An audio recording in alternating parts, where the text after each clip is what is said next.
Oh my God, there's so much is happening, but nothing is happening. I got Chris over here. Hey yo, Dream Warriors episode something. Something. We're going to tag the. I'm going to tag.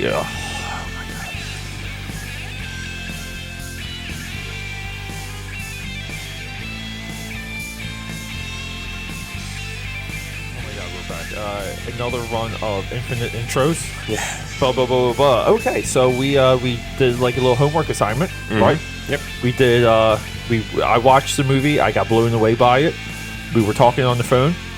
I think we were both conveniently in our underwear as we were lounging and flirting and talking to one another as film reviewers do. Well, I think it's a requirement on some of our phone conversations. When you allow me into your life, this is a requirement. Yeah. Listen, there's certain rules. Phone call rules. Yeah. The way of the road. So we were. It occurred to me while we were talking. I was like, this would be a great movie for you to watch. I thought the movie was your speed. I was already hooked on it. And I don't know, like what. So, without getting into, we'll get into the movement and the plot of the movie a little bit later. Okay. But let's just kind of go through general takeaway from Bushwick, available now on Netflix. All right. They basically... Oh, would be, that would be... No, that's what... Basically, I enjoyed the whole feel. I'm glad you turned me on to it because I enjoyed the whole feel of the movie. It was fast-paced. It was, handheld camera, a lot of that shaky cam. A lot of tracking shots. Yes, a lot of tracking shots. I think this movie has the most, just continuous tracking shots that I've ever seen. And I like that. I think that was such a interesting, ballsy thing to do. It was a risk, like low budget too. Yeah. Okay. Yeah. Sorry. No. That's quite all right. I liked the idea of it in terms of going into it. You told me not to read the. I said don't read the description. Don't read any of the synopsis. Don't look it up online. Just go find it on Netflix and hit play. And that's it. And I went in raw. And I like what you said as well. It takes some time to figure out what is going on at all to begin with. And then by the time you figure it out, you're rolling, you're engulfed in it. And I felt like it grabbed me. Like it kind of got my excitement level up. Yeah, I think the excitement for the movie carries through into the credits. The movie had me hooked when beta male boyfriend gets nuked. I was glad they killed him off. Oh I was my waiting God, for I was that. so happy. Well, when he came down burnt and on fire, I'm like, oh, thank God. But I'm like, yo, this movie's for real. And that's one thing that I'm going to say, that one of the negatives to the movie that I don't like is the character, some of the characters, like that character, but they killed him off, which was lucky. But I think he was kind of designed to not like him because it was this... Yeah, maybe he was like a little too soft, a little too complacent. So a part of... And too ditzy. I think it was overplayed. Like that. Well, I thought... The dialogue for some of the characters, I think, was over. Yeah, I thought leading into when the girl kind of exits the subway. So the whole movie begins with a couple on the subway. They quickly realize that the subway is empty when it hits their stop. Yeah, because they were goofing around taking some pictures or something like that, or whatever they were doing, and then I guess it's at a time of day where there would be people there, and obviously because it's kind of close to New York. I mean, every subway around there, period, is just going to be always, some always kind of activity, right? And so I kind of me commuting to Philly for as long as I have. You commuted to Philly, blah blah blah blah blah. A lot of times, so we know a lot about that lifestyle and what to kind of expect. Yeah, the what's it called? You would immediately identify an issue, and then I think them being surprised, saying where's all the people at, and then the fake lovey-dovey talk. Yes. Was just it was corny. It was I think the worst part of the movie was the first 5 or 6 minutes. Yes, and that almost took me out of it, to be honest with you, when I first started. It took me out of it because what kept me in the movie was all right, let me just wait till they find Bautista. Yeah, exactly. Because then I'm thinking all right, the girl's going to get buddied with him, and then then we'll figure out what's going to happen. And when as soon as we're past her coming out of the subway. Yes. the Mr. Softy truck on fire. Yes. By the way, you know, shout out to Mr. Shout Softy. out. Yeah, Mr. Softy. And once we followed her and we saw that like, you know, the snipers on the roofs, the guys in black rolling through the streets. At that point, I'm like, all right, like this is either going to be like an invasion from like North Korea or a Russian invasion, like kind of like I'm like, okay, maybe this is like a super realistic version of like Red Dawn. And then as the movie went on, I did say to myself, I said, yo, I'm like, what if Texas succeeded? You said that to yourself before that even. Before that was a revelation. Wow, I said that because I was just thinking like, because the guy like Bautista knew like it was a tactical military. Yeah, and you could tell it was everybody in the tactical gear with the helmets. Right, the whole they look so cool. Didn't they look assault cool? rifles. Oh my god, I love that. Yeah. But I just said it to myself. I was like, if Texas succeed, I can't even talk today. Seceded. If Texas succeeded from the Union, I was like, and then I don't know why I got that like idea, but I just said to myself, like, this is what it would be like if there was to be a state that would succeed. It would be and Texas. I'm like, it would be. Now the thing is though, later in the movie, when we got the full exposition, like it was so interesting because they were like, look, we weren't expecting this many guns here, so our orders went from like containment to shoot to kill, and Batista's like, well, what's the goal? Like, what are you guys trying to do? And it's kind of funny because Bushwick, the town or the city that they're occupying, was there to be a strategic local threat to Washington as like a forward operating base to put pressure to allow the succession. Exactly. And it was like just a stronghold. It was a military. It was a political positioning rather than a military strategic strike. Yes. It just went into chaos. Yes, it turned into. It went into and like that scene, like that's like one of the coolest exposition scenes like I can remember in a long time, where the guy gave you like all the info, explained it, and it all made sense. And it did. Yeah, but so like, because that is at the point, like that's the point where everything gets affirmed, like with what you expected it to be. And I really like I kind of was thinking like Civil War or like Succession, and I kind of like the only thing I thought it was government takeover. Okay, of some sort. Yeah. Like well, I was also thinking like it's government martial law because there's like another terrorist threat somewhere, or like I was expecting something super like topical and realistic. Yeah. But I was kind of like, the only reason why I said Texas to myself is because I'm like, well, where would it was, and it's weird because I don't even know how true it is, but I'm like where would enough money exist to pay for this stuff? Like, and it's like, fuck, like, you know, like Texas, but technically it's probably Silicon Valley. That's where like all the money. Oh yeah, that's true. Or like Wall Street, you know, I'm sure Texas has, but no. And so that was really cool. And then the guy explains how like other states now have fallen in line with Texas. Yes. So now that they have like a coalition, and the one major thing that I think they left out is that they should have said, we're trying to bring things back to a republic, a republic of America, not the states of America, but we want a republic of America. Yeah. And if they had that line in there, that the movie would be absolutely perfect outside the first like 5-6 minutes. Yeah. Which are painful. Very painful. That was and I warned you about that. I said it's going to have a really rough start, but I don't see the movie having like a different beginning though. Like you kind of have to start for that kind of movie. You need that. It. Like just you have to put this girl on the run, and she needs to start by running down the street and losing, and instantly having lost a boyfriend. You know what I mean? Like instantly suffering trauma. But my only issue I had was just a couple things to turn me off the movie. Talk to me about this movie, Chris. Talk to me. I'm here. I'm here for you. Movie therapy. Console me in my my movie endeavors.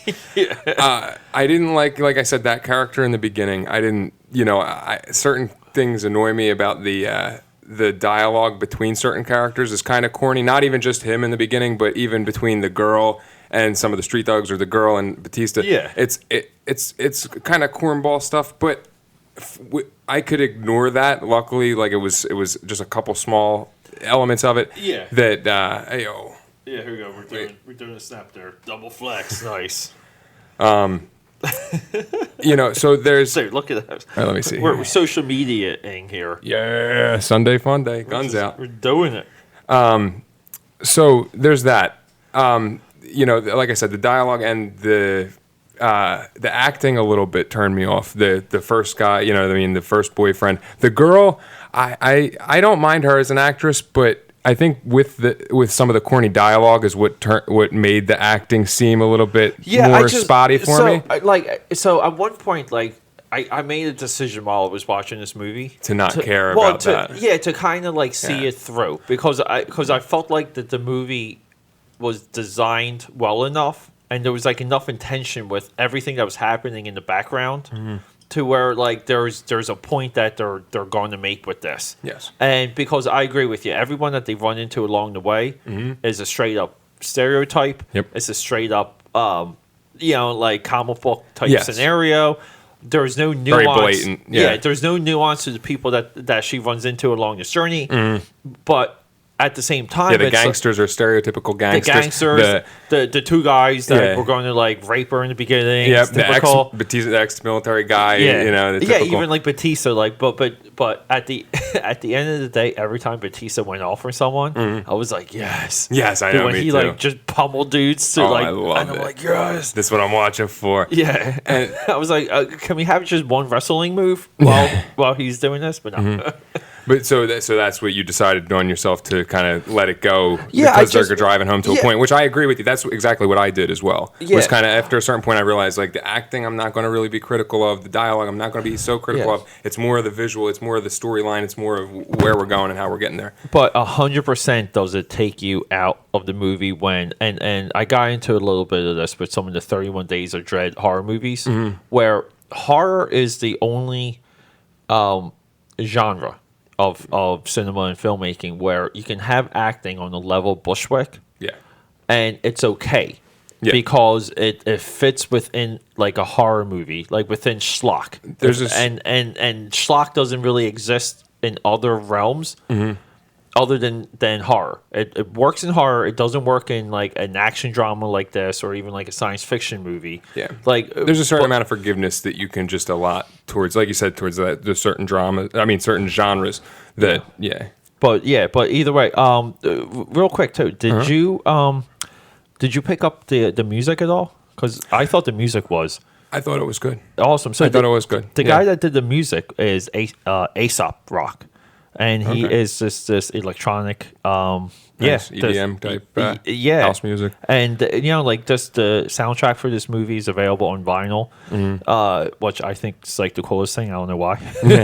Shout out to vinyl. I think that epic kind of sound coming off of vinyl. I enjoy that, but I like vinyl anyway. I enjoy that popping and all. I've been on a huge vinyl kick recently. As you know, we were discussing prior to Dream Warriors. We were rocking out to the vinyl of Wrath of Khan, Jerry Goldsmith's score, which I will go on record repeatedly to say that is the greatest score in cinema history, and that's a little blasphemous because I was going to say, what about Lawrence of Arabia? Lawrence is up there too. Yeah, but a lot of people like to go directly towards 2001. Well, Star Wars. And kind of you kind of go from there, and you'll say, "Oh, the moments." I'm like, no, I was like, I don't care. Star Wars is a farm boy with no pubes running around gallivanting the galaxy. Wrath of Khan is about bros having beef with one another, and there's only one way to settle this score. Listen, there's only one way we're gonna figure this one out, pal. Yeah, and I just it's a bit of the ultra violence.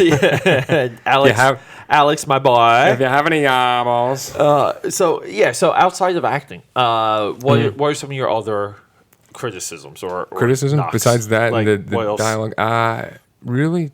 Not much. I think that like you said, it was a lot of tracking shots, maybe a little bit overdone. But I enjoyed it. I think they could have did some other kind of cutscenes, but it's almost too much tracking. I didn't know if it was too much. It was kind of I didn't realize things were tracking until I realized they were tracking. Yeah, sometimes because it felt like honestly you were watching a movie that's like a video game on a rail. It's just that constant that. Yeah, but I think the choreography, the time it takes to shoot something like that. Oh God, yeah.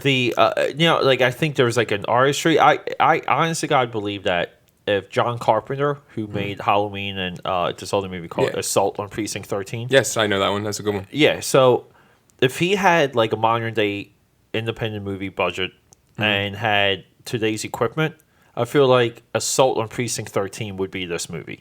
Yeah. And you can't, your cameras had to be that was stationary. Bruce Willis and Mos Def? Right? That was the remake. But he made the original. The original, which is mostly very close to the same story, just less like hoopla, less flamboyant. But the original Assault on Precinct 13 is just like you have almost like a stationary camera. You're in a police station. You don't see these guys outside the police station. You only see them running back and forth, which adds to the entire attention. Very similar to this movie, where it's just guys in SWAT gear. Yeah, and you only see a couple, the enemies all around, but you only see a couple at a time. You don't see any more than 2 or 3 enemies at one time. No markings, they're unidentified. Very cool. Cookie cutter, Yeah.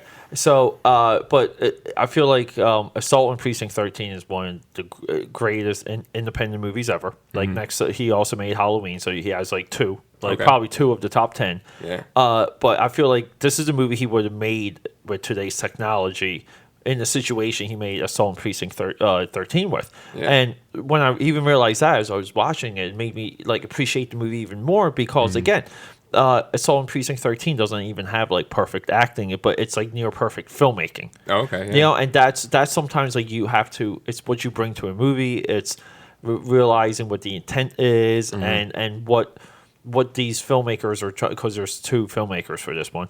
What are they really trying to do? Everyone's putting in a lot of effort into this frame, into this venture. They're trying to figure out the scene. What are they doing? And when I get into that mood, when I watch a lot of movies, the level of nuance that I think I'm receptive to is just magnified. Yeah. And that's where I'm just kind of all right, could they have gotten someone better for the girl? Probably. Yeah, could they got someone definitely could they have written the gangsters with a little bit more depth? Yes. Yeah. Could this be deeper? Could that be bigger? 100%. Yeah, the sister storyline, the whole but it all could have been a little bit. And real quick, let me ask you, where are you with how we wrapped this movie up? Loved it. Cool, right? I like that. So, and that's the thing. Are we allowed to spoil? Well, let's spoil. So, okay, spoiler alert. So they kind of did the 3 rule in this. Yep. So the movie begins with this helicopter credit sequence with cool credits. I liked the font for the credits. Yes. The music was great. It reminded me a lot of the original Dawn of the Dead. Where they're flying, the helicopter for that movie. It might have been a nod to that. But so what happens is by the time we get the final shot in this movie, we've seen the New York skyline 3 times. Yeah. Okay, and the skyline is fine. New York is untouched, and the Bushwick city, that is a suburb of New York, that's the one that's getting worse and worse. Yeah. The first time we saw the skyline when they were on top of the roof of the school, there was a couple clouds of smoke. Yeah. And then as the movie progressed, we saw there was a train running that was on fire. Yeah. And there's multiple now it's getting worse. So at the end of the movie, now it's nighttime, people are trying to evacuate. The camera pulls up and we see New York City on fire. And that blew me away. Yeah. Perfect I wasn't ending. Expecting it. Yeah. Eerie. Very depressing, realistic. In terms of and another thing too, I like that very Second Amendment heavy in this movie. It goes to show that because they weren't expecting the resistance from the people, the people were armed. Armed to the teeth. Yeah, and I was happy they said it, because you were kind of seeing it before they said it. Yes, yeah, okay? You could tell. Yeah, you could tell when they were alluding to it. Yeah, but and that's where but you're still in when this movie's unraveling in front of you.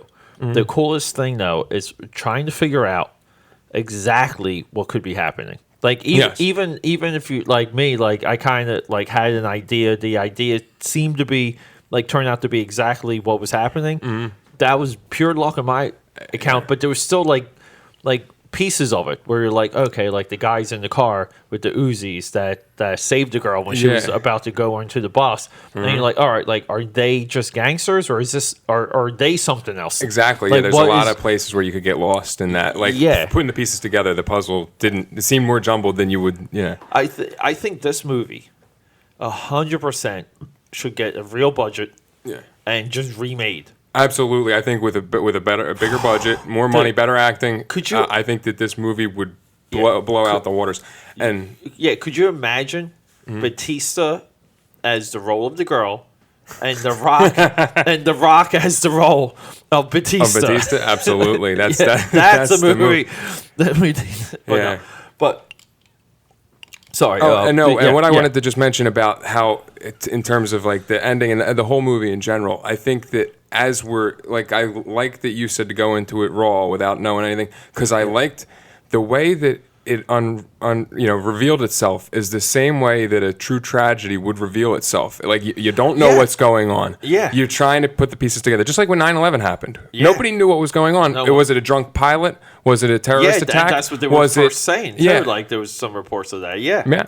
So then that's the thing. So that's where, like, it's like nobody knows, and then it's like slowly you start to put the pieces together as it gets gets there. I just think it's for us to discover this movie, get excited about it. Mm-hmm.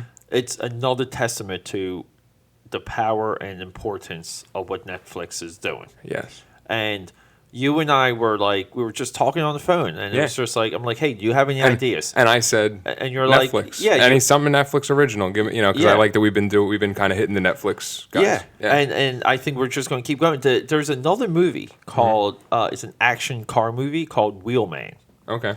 He's like a getaway driver. Okay. And that's always a good premise for a movie. Yeah. And I want to watch that because it has Frank Gallo is in that. He was one of the guys from Captain America: Winter Soldier. Mm-hmm. But he's from the second and third Purge. Second and third Purge movies. Mm-hmm. Okay, but the dude's awesome. Yeah. Okay, and he's in a good role. Like I want to see, like there's almost like everything that Netflix is putting out. Like I want to see, like everything that they have. I want to see, but I don't think this is Netflix exclusive. This isn't? No, but it's available on Netflix. Okay, but still available on Netflix. I don't care. Like it's again, it's another fantastic movie you can watch for $10. Another thing I like is that another spoiler, obviously, that they kill off the main characters that you grow. I love it when you make me like a character and become attached, and then you kill them off. Like I like that that George R.R. Martin type. Let's kill the main guys. Killing Bautista in a tragic, off-center way, perfectly fit. Yeah. The girl dying at the end. I love that. That blew me because I wasn't expecting that because they usually don't do that. You're waiting for her to run on the helicopter. That's it, and then boom. Yeah. So I guess sister maybe survives. We don't know. So the geography of what happened at the end. Mm-hmm. So they were trying to hit the evacuation point. Yeah, the DMZ, the demilitarized zone. Yeah, and then what? At that point, was the DMZ getting overrun now by the Succession people? I'm sure that they were probably trying to. Yeah, they were trying to take that over. So the Succession people moved. So the Succession people moved through the American military, and I guess locked down a chunk of the town. Yeah, because they fought off the people, and then they fought off the military. Yeah, and then it pains up, and it's like, all right, they got the. Like I just love the idea that they got the upper hand. Yeah, by the end, and you're like, because you're still thinking U.S. military might. Well, yeah, and then these guys are like burning New York now. Like the one symbol, like American symbol. You can't go through New York; it's Ellis too complicated. Island, It's like this tactical nightmare, and they're like, nope, we're burning it. We've got it, yeah. And that, I like I'll call it realistic, but the realistic idea of. The way Texas, like, think about how many people are armed down there. Think about the militia. You know what I mean? Like the militias and stuff like that. It's reasonable to think that people would try. I'm not saying Texas as a whole. I'm saying like individual like groups, like you have these white supremacist groups and stuff like that are heavily armed and heavy in numbers. That this is a possibility. Yeah. Here's the one thing to consider. There's. I don't know. I really don't know how true this statistic is, but I guess one of the ideas that's floated out there is that there's more guns in the U.S. than people. Yeah. Okay. I believe that. Yeah. Okay. How could you do anything? Like just when it comes to a invasion force, like how could you do anything? Okay. And it's because of that. Like like it is the strength of the Second Amendment. It is. Well, look at the Nazi Germany. Yeah. The Jews were unarmed. You had an unarmed public, and they were killed off. And a lot of them ended up in the. They took a little train ride there. It's just a train. It's just a train. We do some bad jokes here. Yeah. But right. But hey, look, it's all in good fun. But we both recommend this. Mm-hmm. Would you say?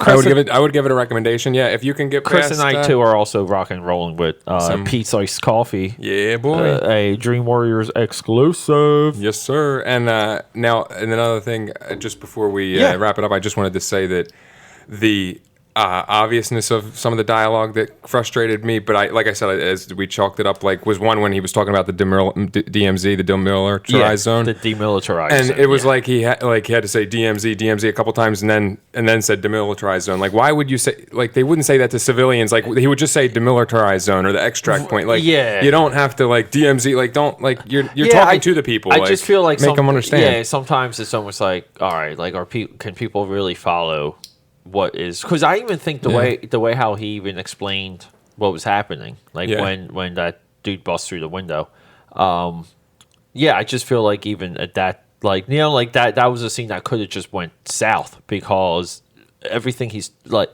it's not popular terms and ideas to what's happening. And so, look, sometimes you do stuff like that, you got faith in your audience, and sometimes it's like, all right, like the next step of the movie, they have to go to the DMZ. Yeah. So let's just make sure, like, we're all following like what's happening, and I think sometimes when we see that in movies, I can get that, it's because it's the point is to tell a story, and the part of telling a story is to know the consequences. Yeah. And that's where. But I'm telling you, the only thing I was disappointed in is that the girl that popped off Bautista. Yeah. I thought she was going to shoot her.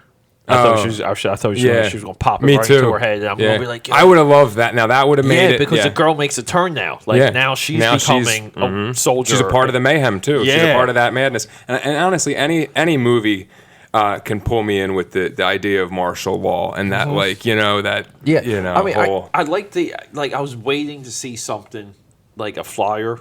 Like, even though they had the evac zone, they did. But I was waiting to see like another like propaganda flyer for something, or like that's part of it. Yeah, and like I think one or two pieces of that would have been like, again, we're nitpicking to what could make the movie better. Yes, but I think that the movie would have been shined off a little bit more if we saw.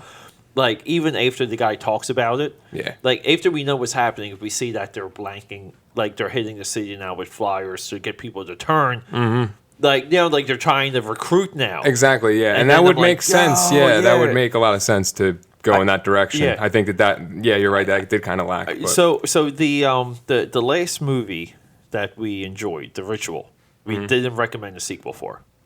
No. Would you? What about this one? Because I like to interrupt. Yeah, go ahead. I want to know what happens next. Like, bad. I just want to know. I think. Well, that's what's great about it. I think that the direction that you can go in from this point out, it's so wide. You could go any direction. So I think I would like to see where they would take it, but I do like the aspect of kind of it being left open to us, like we don't know. I like the way it ended, but I agree. Yeah, but absolutely, I would love to see a sequel. I think a sequel to this, if it was played like House of Cards, and it's more now like politicians and officials with a strong plot. Yes. And now we're getting more into like the detail of how they're doing it, why they're doing it. Yeah. Like it can jump ahead, and now you have like more states now joining the coalition, and now we have like international support, which would definitely happen because like that was part of the American Revolution too. Like Europe was warring with itself through the American colonies. Exactly. And so France supported the U.S. and so on and like so forth, and Spain didn't, and the UK obviously didn't. Yeah. And I'm like, I think a sequel would definitely have to be higher budgeted, without a doubt. Crank it up. Bring back Bautista. Yep. But yeah, absolutely. Batista was good. Just bring him back as another character. I don't care.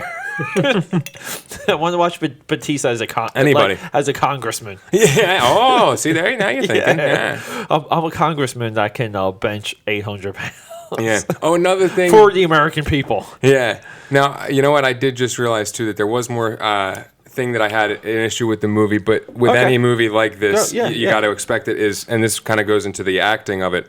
But it was that she would be so so good at handling a weapon, and with the pressure of like the adrenaline and all that. Like, but you have like for a movie like this, you have to assume that she is going to have to adapt fast. Yeah. But I think that because of the acting, like somebody else would have been able to better portray like a little bit shakier, not as well handled. She was running around like she was a badass. But I think that's also part of like the feeling of it. It's kind of like that, you know, like I don't know, you know, I kind of like that she was a strong character. Like, you know what I'm saying?